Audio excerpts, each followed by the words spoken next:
절대쌍교 고룡 원저 제41장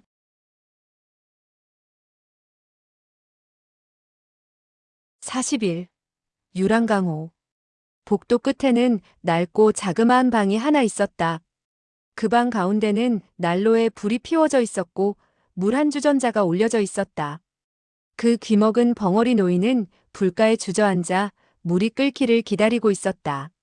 그는 조금도 움직이지 않고 우두커니 앉아 있었는데 그 모습이 더없이 안온해 보이기도 했고 쓸쓸해 보이기도 했다. 강별하기 거친 음성으로 소리를 쳤다. 이 빌어먹을 늙은이 연극 한번 잘하는구나.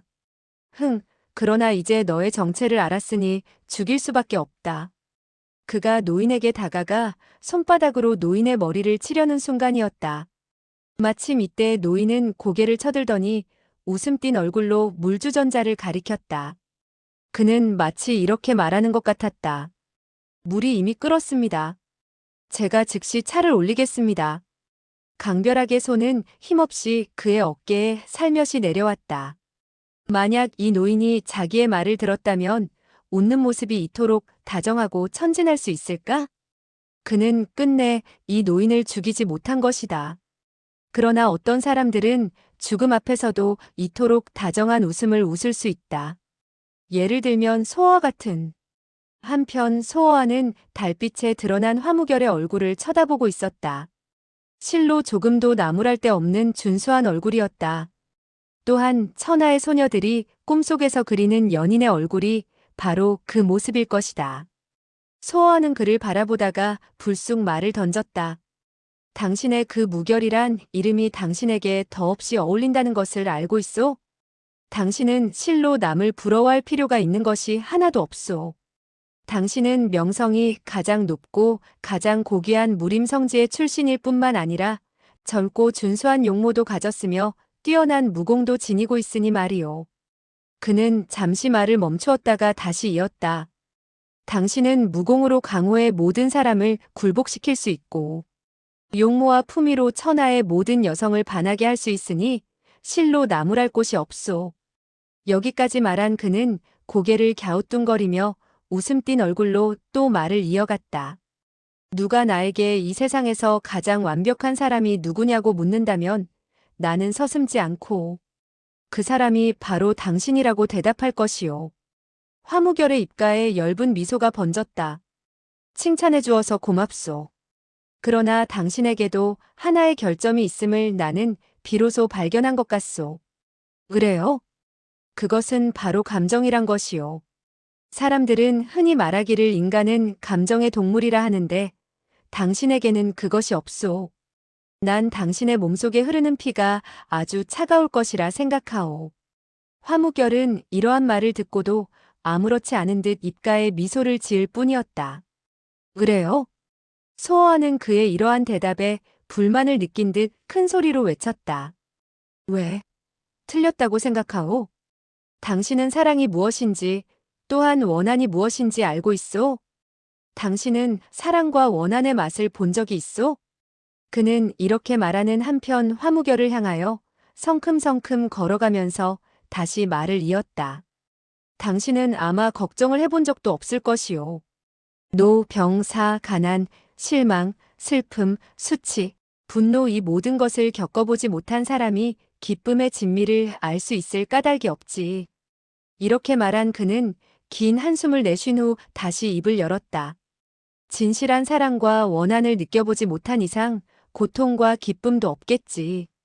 다른 사람들은 혹시 당신의 생활을 부러워할지 몰라도 나는 당신의 삶이 하나도 재미가 없다고 생각하오. 화무결은 한참이나 묵묵히 서 있었다. 하지만 그의 표정은 조금도 변하지 않았고 더없이 무표정한 얼굴이었다. 한참 후 그는 담담히 웃으며 입을 열었다. 당신의 말이 옳을지도 모르오. 아마 어렸을 때부터의 환경이 나를 이러한 성품으로 만들었을 것이오. 옳은 말이오. 이 화궁에서나 당신 같은 인물을 만들 수 있을 거요. 그들은 당신으로 하여금 어느 사람을 대하든지 매우 공손하고 예의 바르게 만들었고 어느 여성을 막론하고 친절하고 다정하라고 했겠지만 당신은 아마 진심으로 그들을 존경하고 그녀들을 좋아해서 취한 행동은 아닐 것이요. 소호와는 자기의 현재 처지도 망각했는지 눈을 힘없이 땅에 떨어뜨리고 또 말했다. 아마 당신은 누구를 죽이려 한다고 해도 진심으로 그가 죽기를 바라지는 않을 것이요. 화무결의 입에서 드디어 한숨이 섞여 나왔다. 그 점에 대해서는 나도 매우 안타깝게 생각하오. 내가 하고자 하는 말은 이미 다 했으니 나를 죽이려거든 죽이시오. 당신이 몇 초 내로 나를 죽일 수 있나 두고 봅시다. 무기를 사용하겠소? 나는 무기를 지니고 있지 않소. 화무결의 음성은 훨씬 부드러워졌다. 당신이 만약 무기를 사용하기 원한다면 무기가 있는 곳까지 가는 것도 좋소. 소호와는 쓰디쓴 미소를 지었다. 그는 양어깨를 슬쩍 올려 보이며 입을 삐죽거렸다. 당신은 내가 무기가 있다 해도 당신의 적수가 되지 못하는 것을 알면서도 나에게 무기를 찾을 시간을 주겠다는 거요? 분명히 나를 죽이려 하면서도 나에게 이토록 친절하게 대해주다니. 만약 다른 사람이 그렇게 한다면 나를 놀린다고 생각하겠지만 거짓말이라고는 조금도 할 줄 모르는 당신이니 나로서는 아무래도 이해할 수 없을 뿐이요. 사실 당신보다 나를 더 이해할 수 있는 사람도 없소. 물론 나만큼 이해해줄 사람을 다시 찾기는 힘들 거요. 옳은 말이요. 소호와는 마른 입술을 적셔가며 말했다. 나는 무기를 쓰지 않겠소. 어서 공격하시오. 화무결은 고개를 들어 하늘을 바라보았다. 가을바람에 낙엽은 휘날리고 있었고 별빛은 더욱 높아 보였다. 그리고 대지는 쌀쌀한 기운을 가득 담고 있었다. 그는 한숨 섞인 말을 터뜨렸다. 이러한 날씨에 소호와가 그의 말을 이었다. 이런 날씨라면 사람을 죽이기에 가장 좋은 날씨가 아니오? 이때 갑자기 철심란의 차디찬 음성이 들려왔다. 이런 날씨라면 단지 추위만을 느낄 뿐이에요. 그녀의 모습이 나타났다. 놀랍게도 그녀는 몸에 실오라기 한 가닥 걸치지 않은 나체였다. 달빛이 그녀의 나체를 비추고 있었다. 그녀의 육체는 마치 상아를 깎아놓은 듯 희고 아름다웠다. 이 세상에 여인의 육체보다 더 아름답고 더 눈부신 것은 없으리라. 순간 소호와와 화무결은 숨이 멎는 듯했다. 그렇게 침착하고 조용하던 화무결도 이때만큼은 허둥대며 어찌할 바를 몰라 했다. 화무결은 떨리는 음성으로 입을 열었다. 소저가. 철심나는 몸을 돌려 그를 바라보았다. 제가 예쁘게 보이나요? 그녀의 출렁거리는 젖가슴이 별빛 아래 매우 창백하게 보였다. 화무결은 자기도 모르게 눈을 감아버렸다. 그리고 떨리는 음성으로 말했다. 소저는 왜 해? 그가 눈을 감자 철심나는 재빠른 속도로 다가가 그의 몸을 덮치며 그를 굳게 껴안았다. 화무결은 차갑고도 부드러운 철심란의 두 팔이 자기의 몸을 껴안는 것을 느꼈다. 그는 가슴이 쿵쿵거리며 터질 듯한 흥분과 함께 온몸이 마비되는 듯했다. 그는 난생 처음으로 이런 일을 당했기에 숨이 막혀 기절할 것만 같았다. 어떻게 해야 좋을지 전혀 생각이 떠오르지 않고 그저 아득하기만 했다. 이때 철심나는 떨리는 음성으로 외쳤다. 이 목석 같은 사람아, 왜 아직도 그 자리에 서 있느냔 말이야? 소호와는 너무나도 깜짝 놀란 나머지 두 눈만 휘둥그렇게 뜨고 그저 넋을 잃고 서 있었다. 그가 움직이지 않는 것을 본 철심나는 눈물을 뚝뚝 흘리면서 목이 메인 음성으로 소리쳤다. 내가 이렇게까지 했는데 당신은 왜 도망가지 않는단 말이에요? 이 말을 들은 소호와의 눈에선 갑자기 눈물이 흘러내렸다. 이것은 그가 난생 처음으로 흘린 눈물이라 할 수 있었다. 그의 두 뺨으로 흘러내리는 눈물은 철심란의 희생에 감격해서인지 슬퍼서인지 분노해서인지 아니면 자신에 대한 부끄러움에서인지 알 수는 없었다. 화무결은 감히 철심란의 몸에 손을 대지 못했기에 그녀의 몸뚱아리를 뿌리치지 못했다. 그의 이마에서는 구슬 같은 땀방울이 흘러내려 옷깃을 흥건히 적셨다. 생각다 못한 그는 철심란에게 애원하기 시작하였다. 제발 부탁이니 이 팔 좀 풀어주시오. 철심란의 얼굴도 눈물로 범벅이 되었다. 그녀는 떨리는 음성으로 소호아를 바라보며 다시 외쳤다. 당신이 정이 가지 않는다면 나는 이 자리에서 죽어버리겠어요. 나. 소호아는 한참이나 나라고 했지만 무슨 말을 어떻게 해야 좋을지 전혀 모르고 있었다. 그는 하는 수 없이 두 뺨에 눈물을 주르르 흘리며 뒤돌아섰다. 그러고는 떨어지지 않는 발걸음으로 다시 한번 마지막으로 철심란을 뒤돌아보았다. 그 무고하고 순결한 육체, 눈물로 가득 찬 그녀의 얼굴, 소호아는 평생 동안 오늘 밤의 광경을 잊을 수가 없을 것이다. 그는 짐승같이 울부짖는 소리를 바라며 미친 듯이 앞을 향하여 달려갔다. 별빛도 점점 사라져갔고 대지에는 더욱 쌀쌀한 기운이 감돌았다. 소호아는 마치 쫓기는 짐승처럼 차가운 밤하늘 아래를 미친 듯이 달리고 있었다. 얼마나 달렸는지도 몰랐고 또한 어디로 달려가고 있는지도 몰랐다. 마침내 그는 눈물마저 말라버렸다. 그의 마음은 더없이 착잡했고 난생 처음으로 격심한 고통을 느꼈다. 또한 난생 처음으로 쓰라린 괴로움과 아픔을 느꼈다. 가을의 들판, 이미 무르익은 벼들이 새벽바람 속에서 파도같이 밀리고 있었다. 소호아는 무작정 들판으로 달려들어가 새벽 하늘 아래 그대로 쓰러졌다. 그는 논의 진흙 속에 파묻혀 하늘을 바라보았다. 벼이삭 사이로 별빛은 더욱 희미하게만 느껴졌다. 그는 가슴이 터질 듯 아픈 나머지 힘껏 입술을 깨물었고 입속에 피가 가득 찼다. 그러나 그는 전혀 고통을 느끼지 못했다. 마음의 고통이 육체의 고통보다 몇십 배, 몇백 배 이상으로 견디기 어려웠던 까닭이었다. 그는 속으로 자신에게 물었다. 너도 인간이냐? 너는 너 자신의 도취에 빠져 자신이 훌륭하고 잘났다고 자만했고 모든 사람을 너보다 못하다고 무시했다. 하지만 남이 너를 죽이려 하자 맞서기는커녕 도망갈 재주도 없었으니 뭐가 어떻게 잘났단 말이냐? 너는 모든 여성을 존중하지 않았다. 특히 철심란을 대할 때 더욱 그랬다. 오로지 그녀가 너를 사랑하기 때문에 너는 더욱더 그녀를 괴롭혔다.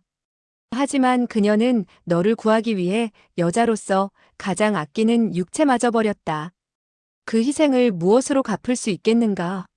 너는 내가 이 세상에서 가장 총명한 사람이라 생각했었지만 지금은 남에게 쫓겨 신세가 실로 개 같다고 볼 수밖에 없게 됐다. 겨우 철심란의 희생으로 도망칠 수 있었지만 힘이 없으니 일생 동안 쫓겨다니는 수밖에 또 있겠는가? 너는 일생 동안 줄곧 남이 구해주기만을 기다려야 하는 가련한 놈이다. 너는 그저 자신의 지혜와 운만을 믿었다. 노력이 없는 지혜를 지닌 자는 지혜를 지니지 않은 자와 다를 바 없는 줄을 모르고 그저 자신에게 도취되어 있었으니 너는 악인곡 사람들이 모두 너를 두려워하고 있다고 생각했지만 사실은 부모님이 장난꾸러기 아들을 대하듯 너를 대한 것에 지나지 않는다. 소호아는 진흙 속에 파묻혀 이런저런 생각을 되풀이했다. 날이 훤히 밝아왔으나 그는 온갖 상념 속에 파묻혀 일어날 줄을 몰랐다. 이젠 어디로 가서 무엇을 해야 할 것인가? 태어나서 한 번 좋은 일은 고사하고 되지 못한 장난만 밥 먹듯이 일삼았으니 더구나 이제는 목숨마저 쫓기는 신세가 되었다. 언제나 다시 철심란을 만나볼 수 있을지. 그는 이런저런 생각을 하다 어느샌가 잠이 들었고 차가운 한기에 눈을 떴을 때는 벌써 별빛이 반짝이고 있었다. 마침내 소호아는 일어났다. 몸과 얼굴에는 진흙을 가득 묻힌 채 땅바닥에서 일어난 그는 사방을 둘러보다가 불빛을 발견하고는 그곳을 향하여 걷기 시작했다. 자그마한 여인숙 앞에 많은 사람이 모여 있었다. 그 안에서는 징소리가 울려 퍼지고 있었으며 빨간 종이로 만든 등불이 바람을 따라 흔들거리고 있었다. 이것은 강호를 돌아다니는 공마단의 표시였다. 소호아는 자신도 모르게 구경꾼들 속으로 끼어들었다. 모여있던 사람들은 그의 몸에 진흙이 가득 묻어있는 것을 보자 욕을 퍼부으며 급히 옆으로 물러섰다. 소호아는 맨 앞자리까지 걸어가 그곳에 주저앉았다.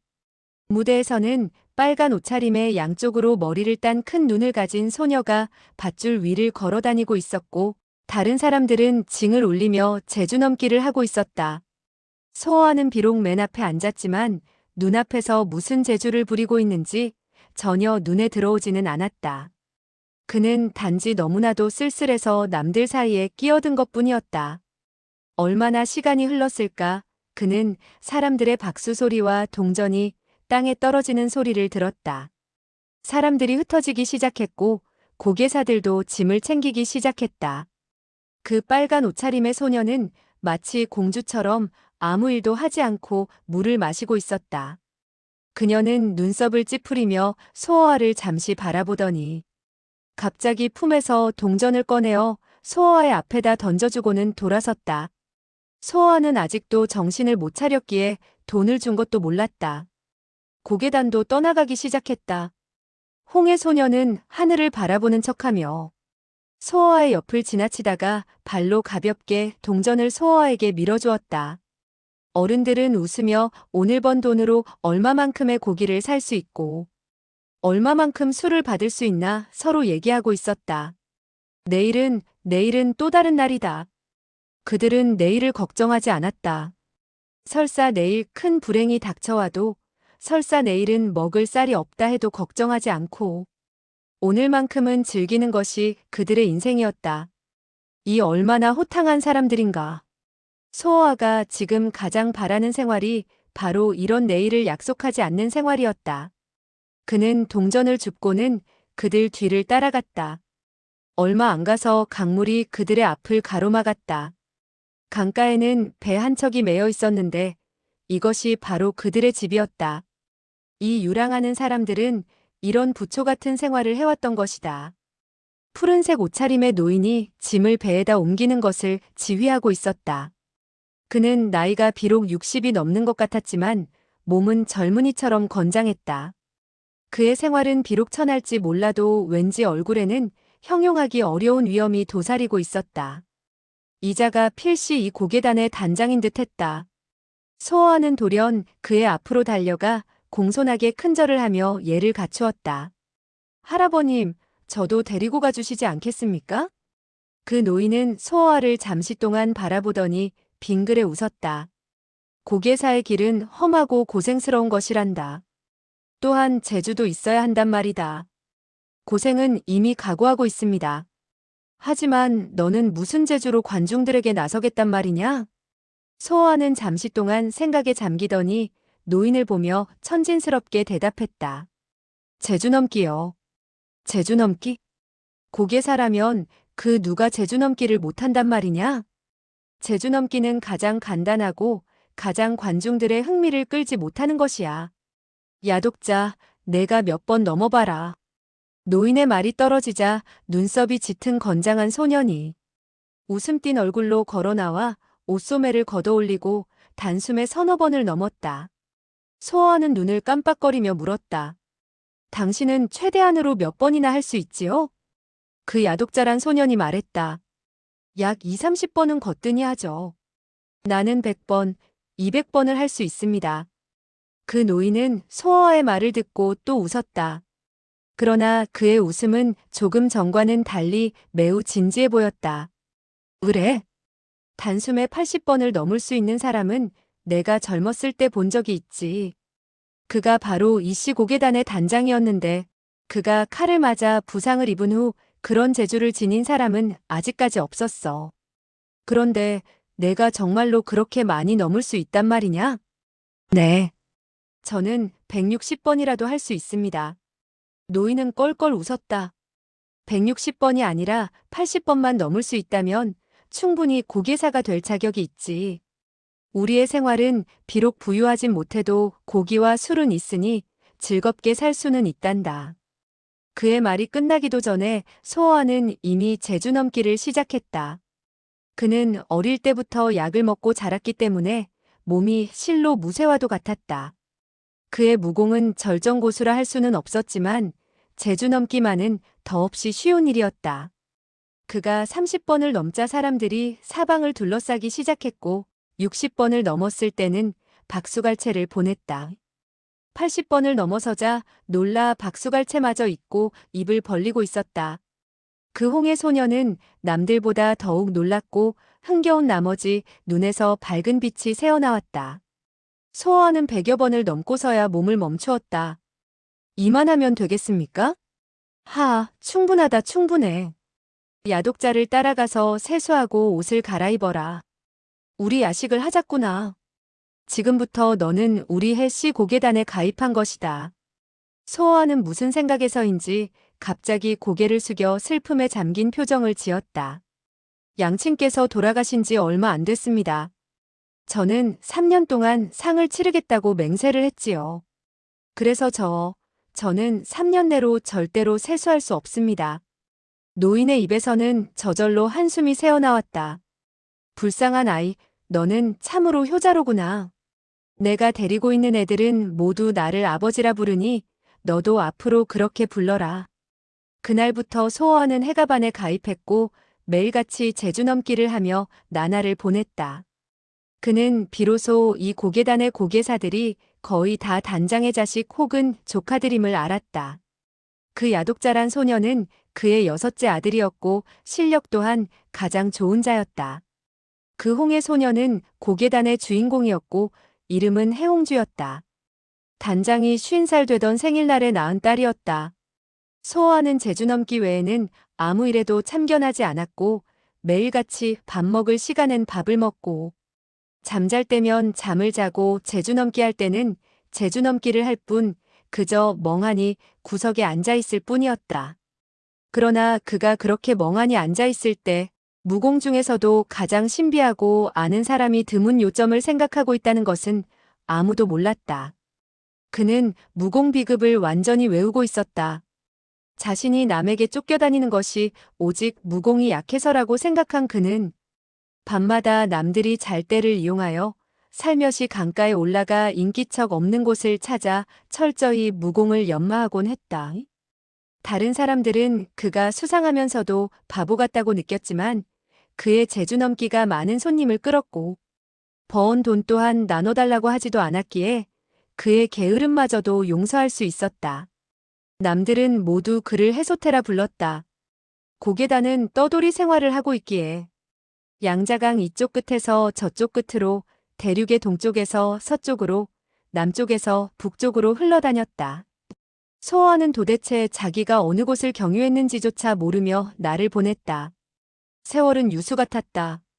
어느덧 적지 않은 나날이 흘렀다. 어느 날 소어는 배 끝에 앉아 발을 씻고 있었다. 그때 그의 몸 뒤에서 자그마한 하얀 손이 귤 하나를 내밀어 주었다. 그는 귤을 받아들고는 돌아보지도 않은 채 먹기 시작했다. 해홍주는 그의 몸 뒤에서 한참이나 기다렸지만 그가 돌아다보지 않자 그의 옆에 앉아 강물 속에다 발을 담갔다. 그녀가 희고 작은 발로 물을 튕겨 소어와의 온몸을 적시게 했지만 소어와는 꼼짝 않을 뿐만 아니라 입도 열지 않았다. 해홍주는 그를 잠시 바라보더니 갑자기 방긋 웃으며 입을 열었다. 당신은 정말 무뚝뚝하군요. 저는 말을 할 줄 모릅니다. 말할 줄 모른다고요? 그럼 당신이 벙어리란 말이에요? 소어와는 이야기하기 싫은 것을 나타내기 위해서인지 음성이 매우 차가웠다. 저는 소저와 말할 자격이 없습니다. 그러나 해홍주의 음성은 여전히 부드러웠다. 당신이 자격이 없다니요. 누가 그런 말을 해요? 그녀는 아름다운 눈동자를 들어 소어와를 바라보았다. 다른 사람들은 모두 당신을 바보 같다고 하지만 나는 당신이 매우 총명한 사람이라는 것을 알고 있어요. 당신은 총명할 뿐만 아니라 남보다도 더욱 총명하죠. 그렇죠? 소어와로서는 가장 듣기 싫은 말이 바로 남이 자기에게 총명하다고 하는 것이었다. 그는 눈썹을 찌푸리며 자리에서 일어섰다. 바로 이때 강가에 많은 사람이 나타났다. 그들을 발견한 소어와는 즉시 혼이 빠진 듯 멍하니 서서 그들을 바라보았다. 그들은 강가의 푸른 잔디밭을 거닐며 이야기꽃을 피우고 있었다. 마침 이때는 봄날이라 천지에 그윽한 향기가 가득 차 있었다. 그들은 화려하고도 경쾌한 봄옷을 걸치고 있었고 웃음 띤 얼굴이 더없이 명랑하고도 즐겁게 보였다. 봄바람은 살며시 그들의 몸을 스쳐 지나갔고 햇빛이 부드럽게 그들을 비춰주었다. 그들의 젊음은 더없이 아름답게만 느껴졌다. 봄마저 그들을 위하여 이 세상에 찾아온 것 같았고, 또한 그들이 있기에 봄이 더욱더 자기의 빛을 발할 수 있는 것 같았다. 그들은 화무결, 철심란, 모용구매 그리고 강옥랑이었다. 강옥랑도 그들과 같이 있는 것을 보자 소아로서는 놀라지 않을 수 없었다. 그들은 화무결을 둘러싸고 그에게 말을 하고 있었다. 분명히 그는 이들의 주인공이었다. 철심란도 웃고 있었고 그녀의 얼굴에는 행복한 빛이 가득 차 있었다. 그러나 그들의 행복은 소호아로 하여금 더욱 불행을 느끼게 했고 그들의 즐거움은 더욱 소호아의 비참함을 드러냈으며 그들의 기쁨은 소호아의 한없는 슬픔으로 바뀌고 있었다. 소호아의 마음은 불같이 타올랐다. 그는 난생 처음으로 질투의 고통을 느꼈다. 그의 가슴은 찢어질 듯 아파왔다. 해홍주는 그의 표정을 보고는 강가에 있는 그들을 잠시 바라보았다. 그녀는 곧 소호아의 고통을 알아차린 것 같았다. 그녀는 한숨을 내쉬며 입을 열었다. 당신은 매우 많은 비밀을 지니고 있는 것 같군요. 그렇죠? 소호아는 그녀의 말을 전혀 듣지 못했다. 그는 푸른색 옷차림의 백능소가 그들에게 다가가는 것을 보고 있었다. 백능소는 인사를 하며 뭔가 쫑알거리고 있었다. 이상하다. 화무결이 어찌 저런 무식하고도 속된 녀석과 어울릴 수 있단 말인가? 아, 그렇군. 화무결이 원래부터 아무 사람이나 상대할 수 있게 자랐다는 것을 내가 깜빡 잊었구나. 그는 아무에게도 진실하게 대하지 않으니 상대가 누구든 상관하지 않겠지. 해홍주는 그가 응답하지 않는 것을 보고 입술을 깨물며 다시 물었다. 저들을 아시죠? 당신도 원래는 저들과 어울려 다녔죠? 그렇죠? 나는 벌써부터 알고 있었어요. 당신은 절대로 우리같이 천한 사람들이 아니에요. 소호아는 그녀의 말을 듣지 못한 듯 점점 뒤로 물러서더니 선창 뒤로 숨어들었다. 철심란이 이쪽을 바라보고 있는 것을 발견했기 때문이었다. 사실 그녀는 그를 알아본 것도 아니었고 관심을 가진 것도 아니었다. 그 누가 이런 더럽고 천한 소년을 주의해 보겠는가? 그러나 소호아는 그녀를 무관심하게 볼 수가 없었다. 그녀는 이미 많이 성장하여 마치 갓 피어난 장미꽃처럼 고귀하고 아름다웠다.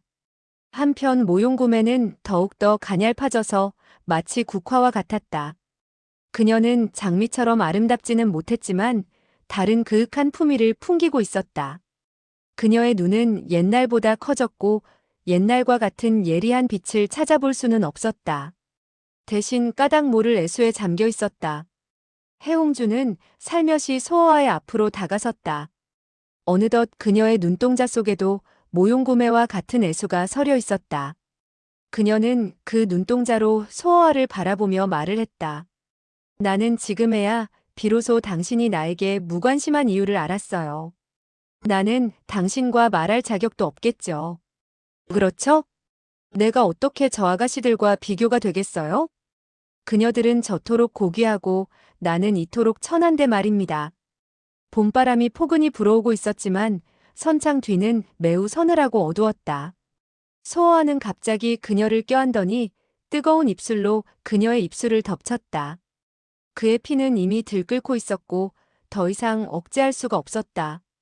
순간 해홍주는 천지가 무너지는 듯한 감정을 느꼈다.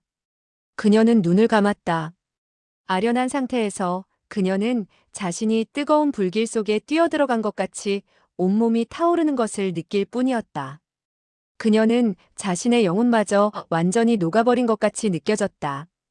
강가에 있던 사람들이 얘기를 나누며 점점 멀어져 갔다. 소호아는 갑자기 그녀를 밀어내며 배에서 뛰어내렸다. 해홍주는 혼이 빠진 듯 멍하니 서서 움직일 줄을 몰랐다. 봄바람이 여전히 따뜻하게 불어오고 있었다. 그러나 그녀의 마음은 점점 차가워지고 있었다. 그녀는 오랫동안 눈을 감고 있었다. 아름다운 꿈이 깨질까봐 감히 눈뜰 용기가 없었던 것이다. 그녀의 눈에서는 구슬 같은 눈물이 흘러내렸다. 또다시 밤이 찾아왔다. 초롱불이 밝혀지고 사람들이 하나둘 모이기 시작했다.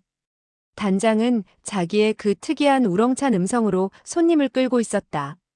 인간은 순간적으로 변할 수 있지만 생활만은 절대로 순간적으로 변할 수 없었다. 천한 사람들은 자기의 천한 생활을 계속하지 않을 수가 없었다. 그것이 바로 인생이고 운명이었다. 또한 그것이 바로 운명의 비극이었다. 해홍주는 또다시 밧줄 위로 올라섰고 허수아비처럼 밧줄 위에서 거닐고 있었다. 그러나 사람들의 웃음소리 박수소리는 이미 그녀와는 멀리 떨어져 있는 것들이었다. 그녀의 마음은 이미 달콤한 다른 세상으로 한없이 날아가고 있었다. 그곳은 1년 12달 영원히 자기가 사랑하는 사람과 같이 있을 수 있을 뿐만 아니라 천한 웃음을 억지로 짜낼 필요도 없는 곳이었다. 소어하는 구석에 주저앉아 있었다. 그의 마음도 머나먼 곳에 있었고 눈앞의 일들은 하나도 보이지 않았다. 바로 이때 사람들의 비명소리가 들려오며 해홍주가 높은 밧줄 위에서 떨어졌다. 단장, 야독자 등이 이 광경을 보자 얼굴색이 변했다. 그러나 단장은 역시 억지로 웃음을 짜낼 수밖에 없었다. 원숭이도 나무에서 떨어지는 때가 있듯이 사람이라면 그 누구에게도 실수가 있는 법입니다. 얘야, 어서 일어나서 어른들에게 다시금 실력을 보여주어라. 사람들의 비명은 이미 비웃음으로 변해 있었다. 관중들의 야유소리가 여기저기에서 터져나왔다. 뭐 또 볼 것이 있나? 저 계집아이가 정신이 없는 것을 보니 낭군을 생각하고 있었나 본데 어서 낭군이나 찾아가라고 해라. 이봐 아가씨, 그 낭군은 누구야? 혹시 나 아닌가? 사람들은 더욱 흥겹게 웃었고 또한 더욱 천한 말들을 짓거렸다. 소어의 피가 또다시 타오르기 시작했다. 이때 사람들 중에서 한 명의 노개 소년이 뛰어나왔다. 그는 다름 아닌 바로 백능소였다. 그는 차디찬 눈동자로 사방을 한번 둘러보더니 말했다.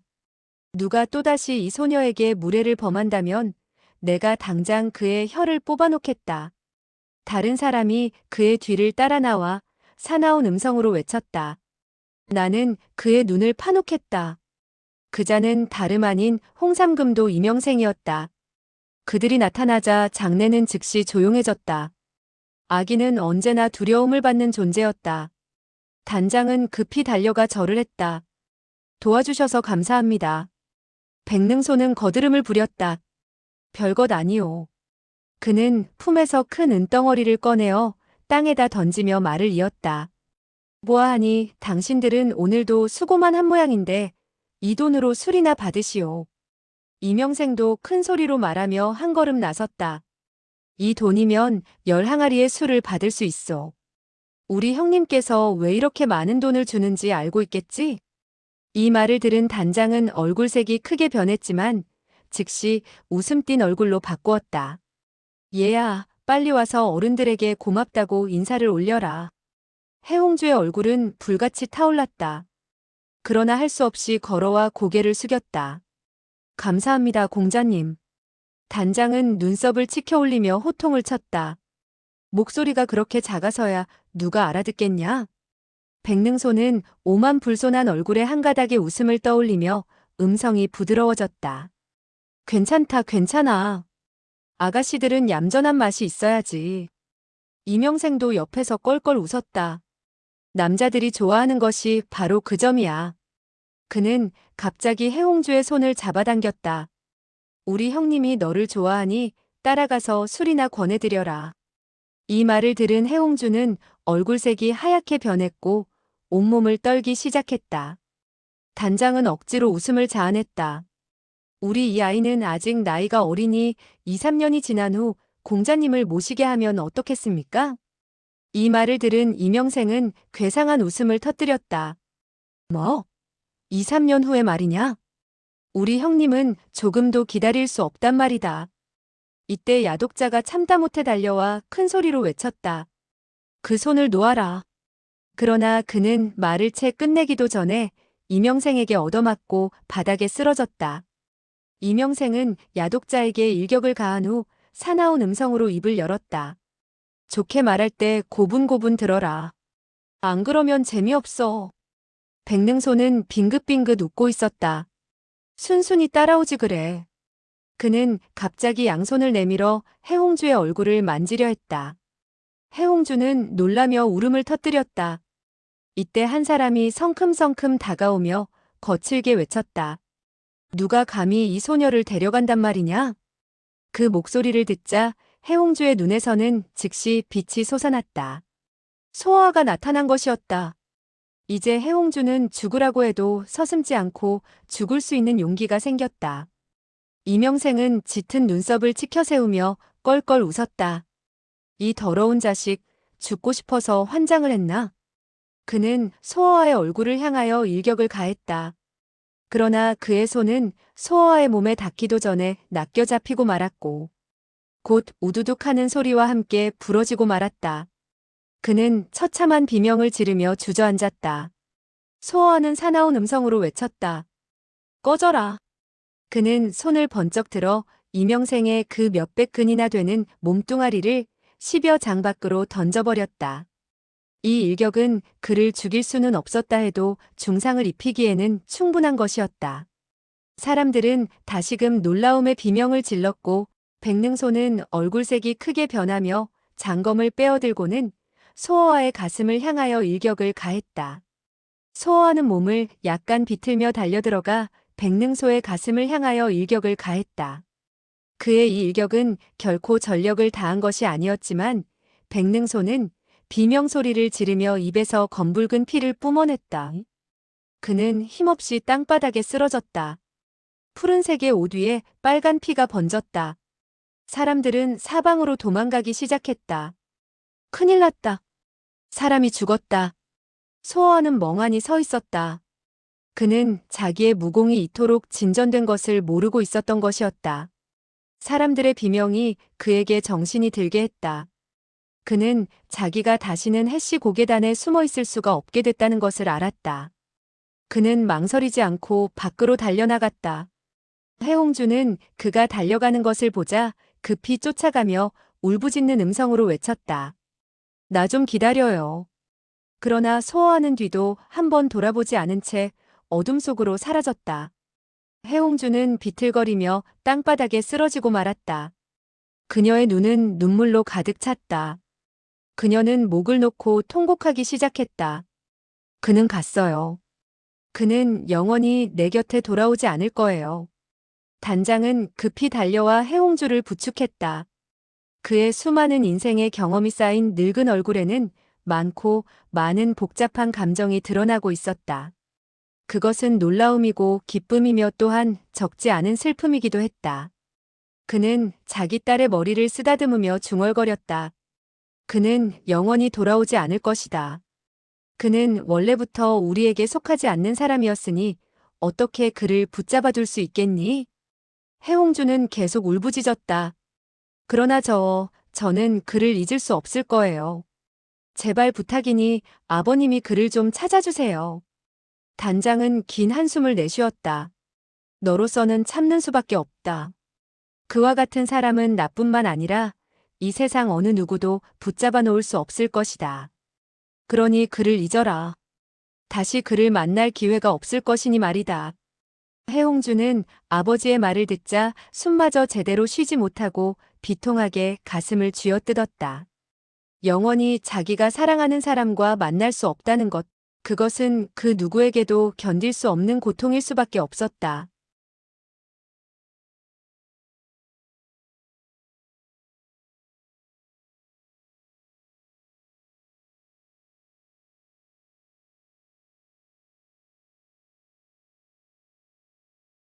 절대쌍교 고룡원저 제42장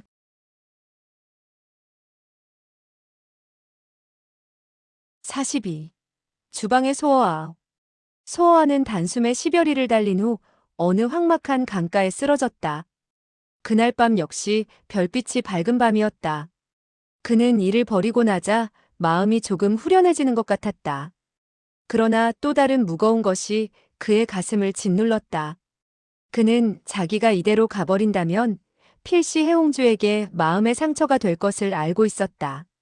순결한 그녀의 마음에 아픔을 주고 싶지는 않았지만 분명히 그는 그녀에게 이별의 슬픔을 안겨주고만 것이었다. 그는 고개를 저으며 중얼거렸다. 나를 탓하지 말라. 나도 어쩔 수 없었으니까. 나도 떠나고 싶지는 않았지만 내 행방이 알려진 이상 그곳에 계속 있을 수가 없었다. 하늘의 별들이 마치 모두 해홍주의 눈동자 같았고 그 모든 별이 눈물을 흘리고 있는 것 같았다. 소호와는 더 이상 별들을 바라볼 수가 없었기에 두 눈을 감아버렸다. 날이 밝아올 무렵 소호와는 그곳으로부터 떠났다. 그는 정처 없이 걸어갔다. 어느 날 그는 그리 작지 않은 마을에 당도했다. 그는 큰 길을 걷지 않고 작은 소로를 택해 마을을 지나가고 있었다. 그 길은 대부분 집의 주방 쪽을 통과하고 있었기 때문에 밥 향기가 그의 허기진 배를 더욱 자극했다. 그는 자신도 모르게 어느 주방 앞에 서게 됐다. 그 주방은 골목에서 가장 컸다.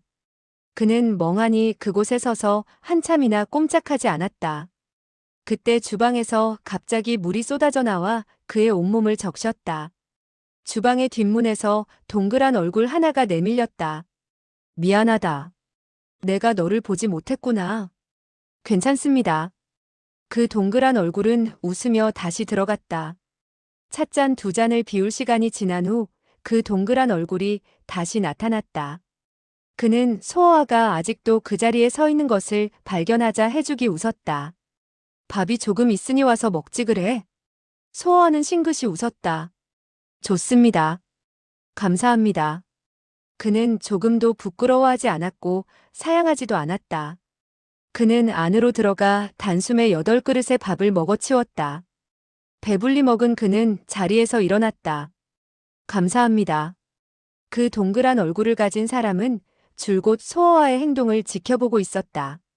소호와가 절을 하고 막 가려 하자 그는 소호와의 앞을 막아서며 입을 열었다. 그릇 닦을 사람이 한 명 필요한데 싫지 않다면 이곳에서 일하지 않겠니? 절대로 너를 굶게 하지는 않을 테니까. 소호와는 잠시 동안 생각에 잠기더니 그를 가만히 쳐다보았다. 저는 식사량이 매우 많습니다. 밥집에서 양 큰 사람을 두려워할 까닭이 있나? 소호와는 이 말을 듣자 조금도 망설이지 않고 물통을 찾아들었다. 닦아야 할 그릇이 어디 있습니까? 이튿날 소호와는 그곳이 사해춘방관의 주방이란 것을 알았다. 또 그 동그란 얼굴의 소유자가 바로 이곳의 요리사인 장장기라는 것도 알 수 있었다. 이리하여 소호와는 그릇 닦는 생활을 시작했다. 그가 주방에서 일을 하게 되자 그 누구에게도 발견될 걱정은 없었다. 장장귀는 종종 저녁 시간이면 소호와와 술을 나누곤 했다. 그럴 때마다 소호와는 적지 않은 술을 마셨지만 말은 기껏해야 3마디 정도밖에 하지 않았다. 그는 항상 무공비급의 요점을 생각했다. 마치 상사병이라도 걸린 사람처럼 한시도 그 책을 잊은 적이 없었다. 그러던 어느 날 주인이 주방을 찾아왔다. 그는 흥분을 가라앉히지 못하는 표정으로 말을 꺼냈다. 이봐, 자네들 오늘만큼은 더욱 힘을 내주기 바라네. 오늘 여기에 어떤 손님이 왔는지 아나? 삼상지방 제1의 영웅호걸이 오늘 이곳에 오셨다네. 이것은 나의 체면이 서는 것일 뿐만 아니라 또한 자네들의 영광이네. 소호와는 문득 뭔가 생각난 듯 물었다. 그가 누구입니까? 주인은 엄지손가락을 내밀며 대답했다. 철무상 어른이다. 무림에서는 그를 애제여명이라 부르지. 삼상지대의 사람이라면 그의 이름을 모르는 사람이 없단다. 그래요? 요리를 다 만든 그는 살며시 밖으로 나갔다. 그가 사해춘에 들어온 후 처음으로 밖으로 나간 것이었다. 삼상 지방 무림계의 맹주인 애제여명 철무상의 이름은 그에게 더없이 큰 유혹을 주었다. 그는 인재를 아낀 나머지 외동딸을 이대추에게 시집 보냈던 삼상의 맹주가 도대체 어떻게 생긴 인물인지 보고 싶었다. 사람을 잡아먹는다는 이대추를 감히 사위로 맞은 용기 있는 사람에게 소호와는 탐복하지 않을 수가 없었다. 병풍들이 아담한 자리를 둘러싸고 있었다. 소호하는 병풍 사이로 가만히 안을 바라보았다. 술상의 한가운데는 흰 수염을 길게 기른 비단옷의 노인이 앉아 있었다. 그는 매우 온화해 보였고 다정한 웃음을 짓고 있었지만 어딘지 모르게 위험을 풍기고 있었다. 소호하는 첫눈에 그가 바로 철무쌍이라는 것을 알 수 있었다. 철무쌍의 오른쪽에는 독수리 같은 코를 지닌 중년의 사내가 앉아 있었다. 사방을 바라보는 그의 눈 또한 독수리같이 날카로워 보였다. 그리고 철무쌍의 왼쪽에 앉아 있는 사람은 놀랍게도 바로 양하 17가 표국의 총표두인 기발사나 동권철장 진중주 조전해였다.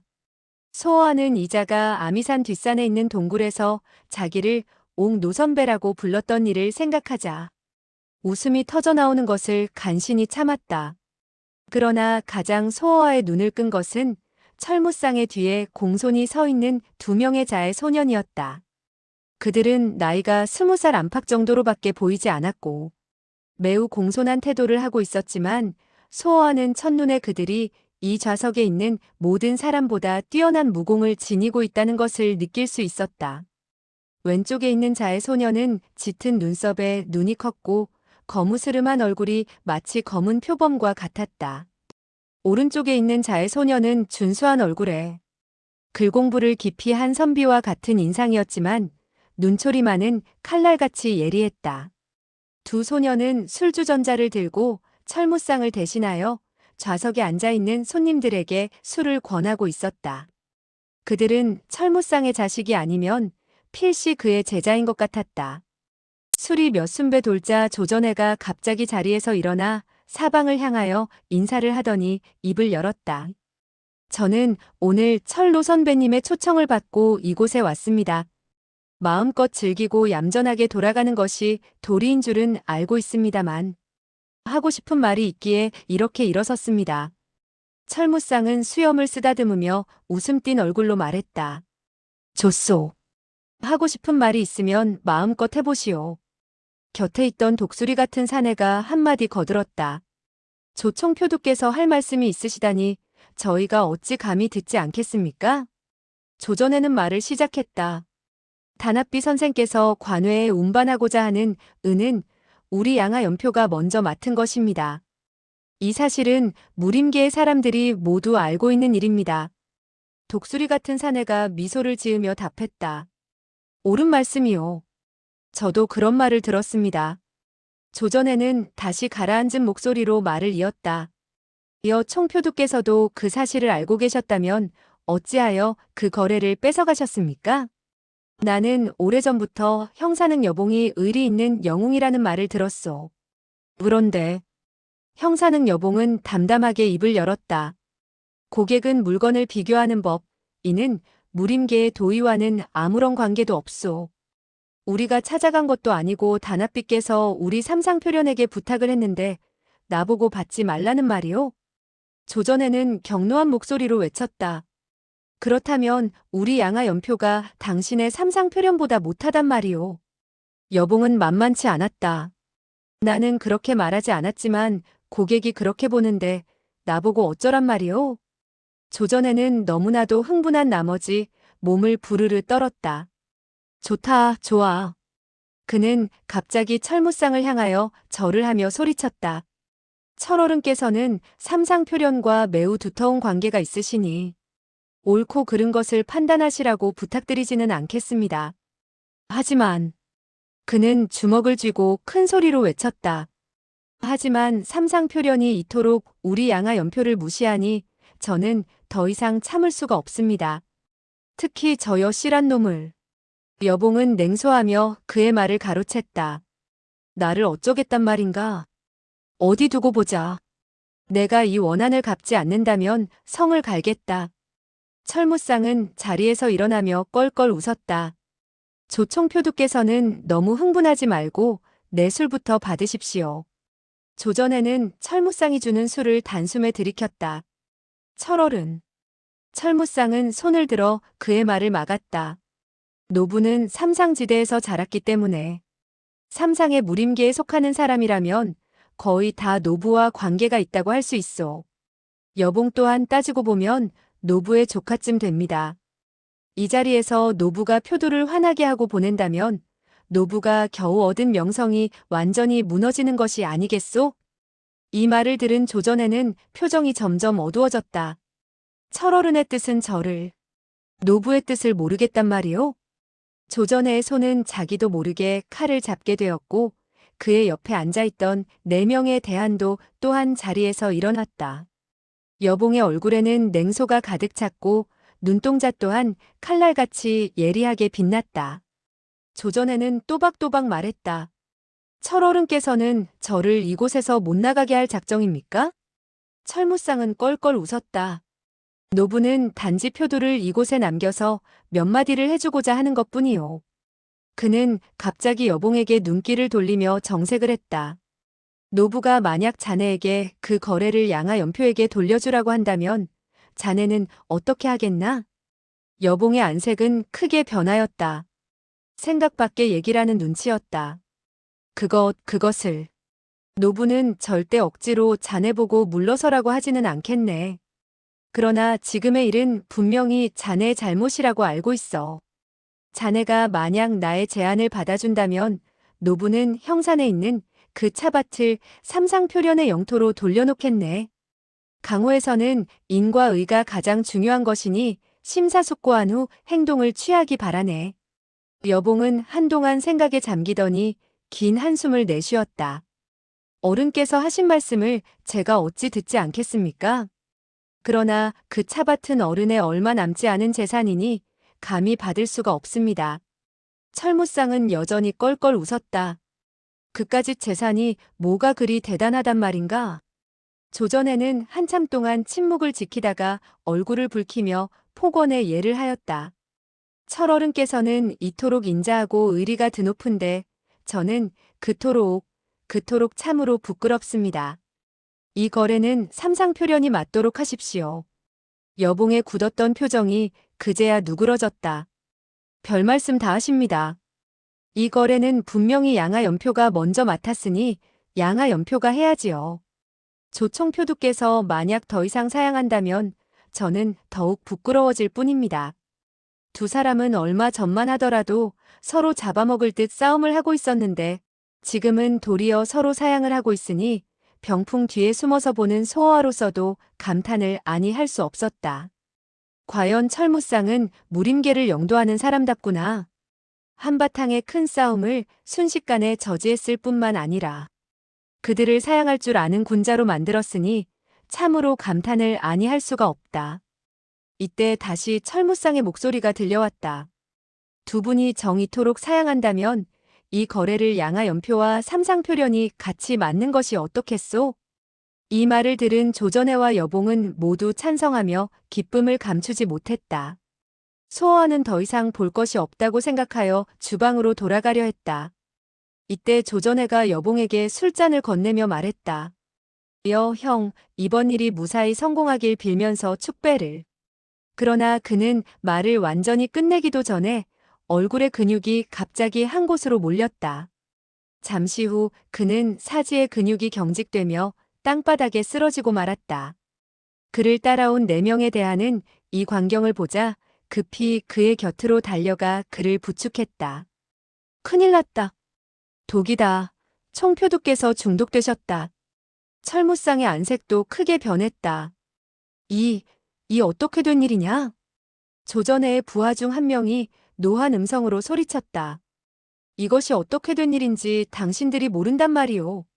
여봉은 그 소리를 듣자 대노하며 상을 내려쳤다. 너의 말은 무슨 뜻이냐? 그렇다면 우리가. 그러나 그 역시 말을 끝내기도 전에 조전해와 같이 처음에는 얼굴의 근육이 한 곳으로 몰리더니 잠시 후에는 사지의 근육이 뻣뻣해지며 땅바닥에 쓰러지고 말았다. 놀라움과 당황함으로 부산한 가운데 소어와는 그 선비 같은 자의 소년이 살며시 빠져나가고 있는 것을 발견했다. 그는 사해춘의 뒷문을 빠져나갔다. 소어와는 주방으로 뛰어들어가 창밖을 내다보았다. 밖에 난리가 나 있었으므로 주방에는 아무도 없었다. 그자의 소년은 창과 석 장거리 정도에 멈추어 섰다. 굳이 밖에까지 쫓아나갈 필요가 없다고 생각한 소어아는 가만히 숨을 죽이고 열린 창틈으로 밖을 내다보고 있었다.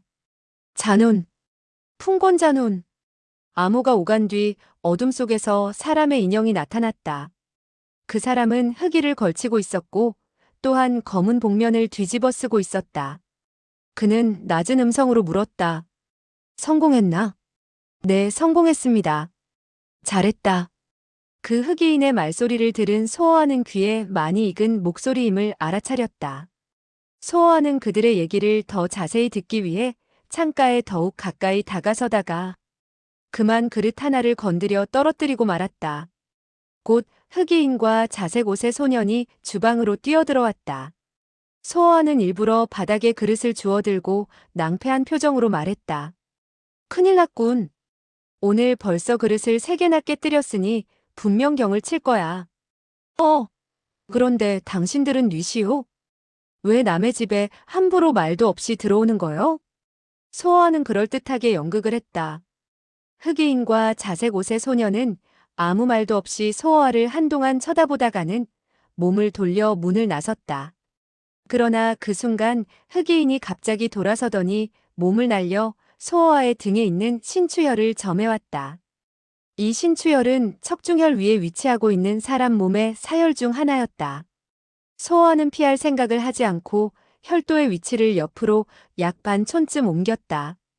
이것은 무공 중에서도 가장 신비한 이혈대법이었다.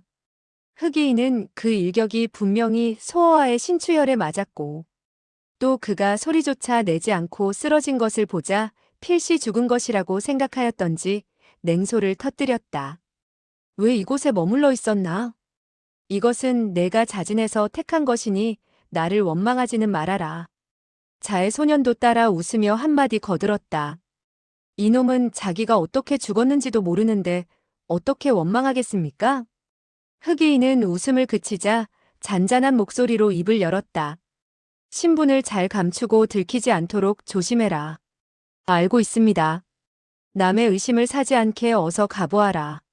네, 알겠습니다.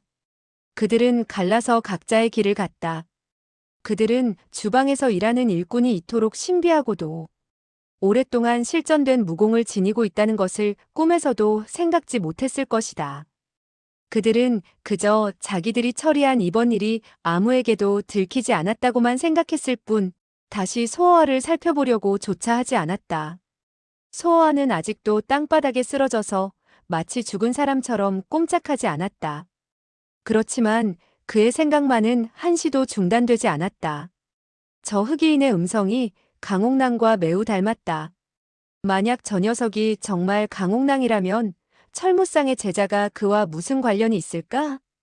그들은 도대체 무슨 음모를 꾸미고 있는 것일까? 그는 문득 옛날 강별학의 비실에서 발견한 진귀한 독약이 생각났다. 소운산, 미인루, 칠보단장, 탈명단, 일적봉후, 산온수, 설백정. 그러다가 소어아는 문득 뭔가 떠오르는 것이 있었다. 설백정. 옳다. 바로 그거다. 그들의 증상으로 보아선 분명히 설백정이다. 그는 일어나 행주치마를 벗어 수추로 설백정을 치료하는 비방을 적었다. 조전해와 여봉의 안색은 시체처럼 창백했다. 그들은 얼마 전만 해도 몸을 부르르 떨고 있었으나 지금은 죽은 사람같이 움직이지도 않았다. 나머지 사람들은 자기네들이 중독됐는지 또한 언제쯤 발작하는지 모르는 까닭에 잔뜩 긴장해 있었다. 그들은 마치 처형을 기다리는 죄수처럼 감히 움직일 생각조차 못했다. 그것은 물론 움직이면 독이 더욱 빨리 발작한다는 것을 알고 있었기 때문이었다. 철무상의 얼굴에도 이미 웃음을 찾아볼 길이 없었다. 수십 년 경력을 가진 그도 속수무책이었다. 그는 고개를 쳐들고 한숨을 쉬었다. 이것이 도대체 무슨 독일까? 누가 이 독을? 그 선비 같은 자의 소년이 그의 뒤에 서서 응답했다. 혹시 이 식당의 주방에 있는 사람들이 한 짓이 아닐까요? 만약 술과 안주 속에 독이 들어 있었다면 내가 가장 많이 마시고 먹었으니 내가 먼저 쓰러졌어야 할 것이 아니겠나? 이번에는 그 짙은 눈썹을 가진 자의 소년이 입을 열었다. 옳은 말씀입니다. 이 독은 색깔도 없고 냄새도 없어서 사부님조차 발견하지 못했으니. 철무쌍은 깊은 한숨을 쉬었다. 이 독약은 필시중원에서 만들어진 것이 아닐 것이다. 그렇지 않다면 강호에서 수십 년을 돌아다닌 내가 왜 본 적이 없단 말이냐? 이때 갑자기 한 음성이 들려왔다. 당신의 예측이 옳습니다. 이 독약은 중원의 것이 아니라 실은 천산의 설백정입니다. 그 음성을 따라 병풍 뒤에서 한 인형이 허공을 날아가며 뭔가 물건을 떨어뜨렸다. 행주치마 위에 적은 것이 설백정의 독을 해독할 수 있는 비방이니 어서 약을 지으십시오. 중독된 사람들은 아직 살릴 수 있습니다. 그의 말은 매우 빨랐고 신법 또한 빨랐다. 말을 반쯤했을 때 이미 사람이 사라졌고 마지막 두어 마디는 10여 장 밖에서 들려왔다.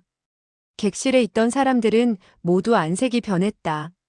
철무쌍은 놀라움이 가득 찬 음성으로 탄성을 터뜨렸다. 놀라운 신법이다. 그는 급히 그 사람이 던져준 물건을 주워 보았다. 그것은 기름기가 가득한 행주치마였고 위에는 과연 기이한 비방이 적혀 있었다. 철무쌍은 잠시 바라본 후 뇌었다. 설백정? 그것이 설백정일 줄이야. 다른 사람들은 기쁨을 감추지 못하고 일제히 말했다. 그렇다면 총표두를 살릴 가망이 있겠군요. 그러나 선비 같은 자의 소녀는 안색이 크게 변했다. 그는 차가운 음성으로 입을 열었다. 혹시 이것도 악인의 계책인지 모릅니다. 한 사람이 조전해의 손을 쥐어잡더니 놀라움이 가득 찬 소리를 질렀다. 옳은 말입니다. 그놈이 필시 또 우리까지 해치려고 한 짓일 겁니다.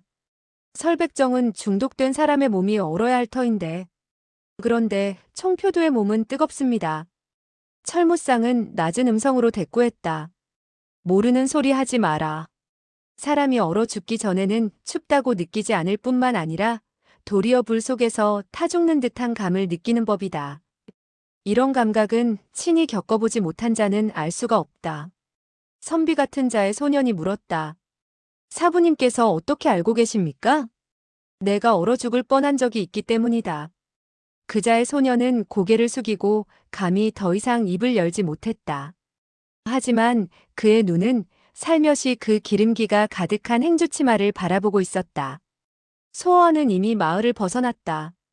그는 물론 사해춘 식당이 그가 더 이상 머물 수 있는 곳이 못됨을 알았다. 그는 아직까지 얼굴을 내밀고 싶은 생각이 없었다.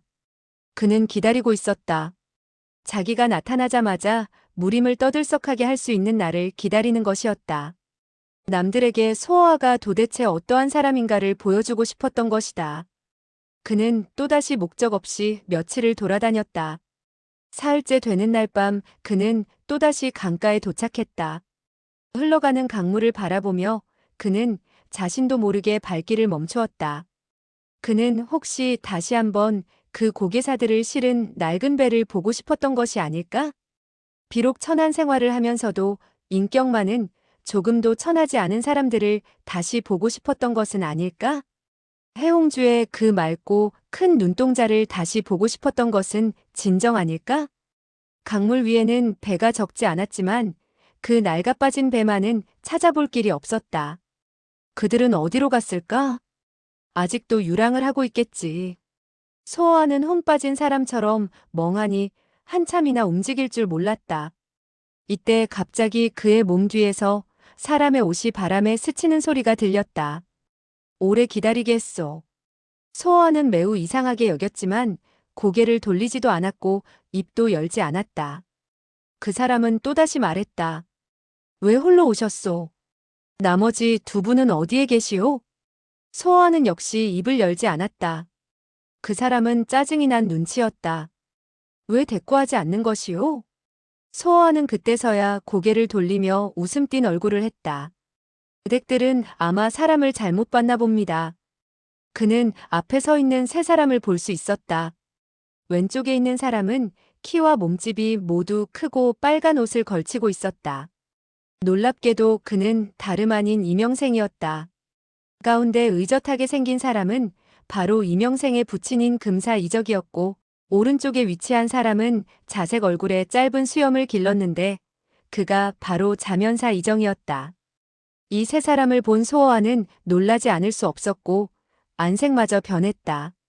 그러나 다행히 그들은 그를 알아보지는 못했다. 소호와는 많이 자랐고 얼굴에는 기름기와 때가 가득 찼기 때문에 옛날과는 너무나도 달랐다. 금사 이적이 눈썹을 찌푸렸다. 내가 잘못 봤구나. 이명생이 옆에 있다가 큰 소리로 외쳤다. 이 거지 같은 자식아, 왜 이곳에 서 있느냐? 소호와는 고개를 숙였다. 소희는 잘 데가 없기에 이곳에 있는 것입니다. 이명생은 화가 머리끝까지 났는지 소리를 질렀다. 어서 꺼져라. 그렇지 않으면. 그의 말이 끝나기도 전에 자면사 이정이 낮은 음성으로 말했다. 왔다. 강물 위에는 한 척의 작은 배가 나는 듯이 다가오고 있었고 배에는 3명의 흑이인이 타고 있었다.